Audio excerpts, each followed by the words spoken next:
প্রিয় দর্শক, আসসালামু আলাইকুম। আমার মাথার উপরের এই ভিডিওটি দেখুন। ভিডিওটি ভালো লাগলে শেয়ার করুন, লাইক দিন এবং কমেন্ট করে আপনার মতামত জানান। সবচেয়ে উত্তম হিন্দু হলো জামাত ইসলাম।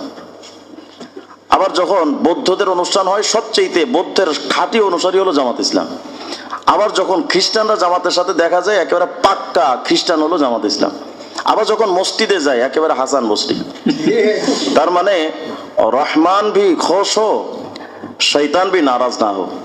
মানে আল্লাহরেও খুশি রাখতে চায়, শয়তানকেও নারাজ করতে চায় না। এই যে দ্বিচারিতা, দ্বিপাক্ষিক মেজাজ এবং স্ববিরোধী চেতনা, এটা তাদেরকে দিন দিন ডুবিয়ে ফেলবে। একটু আগে আমাদের আব্দুল ইউসুফ শাহ হুজুর দামাত বারাকাতুল্লাহ হযরতুল্লাহ বলেছেন যে গোলাম গৌস হাজারভি রহিমাহুল্লাহ, তিনি পাকিস্তান পার্লামেন্টের 2 বারের মেম্বার ছিলেন। পাকিস্তান পার্লামেন্টে তার উপরে যখন হামলা হয়, তাকে হত্যা করার জন্য হামলা করার চেষ্টা করেছিল। গোলাম গৌস হাজারভি রহমতুল্লাহ কর্তৃত হাত নিয়ে, কাটা জখমি হাত নিয়ে তিনি বলেছিলেন, আমি ওইটা একটু নোটও করে নিয়ে আসছি।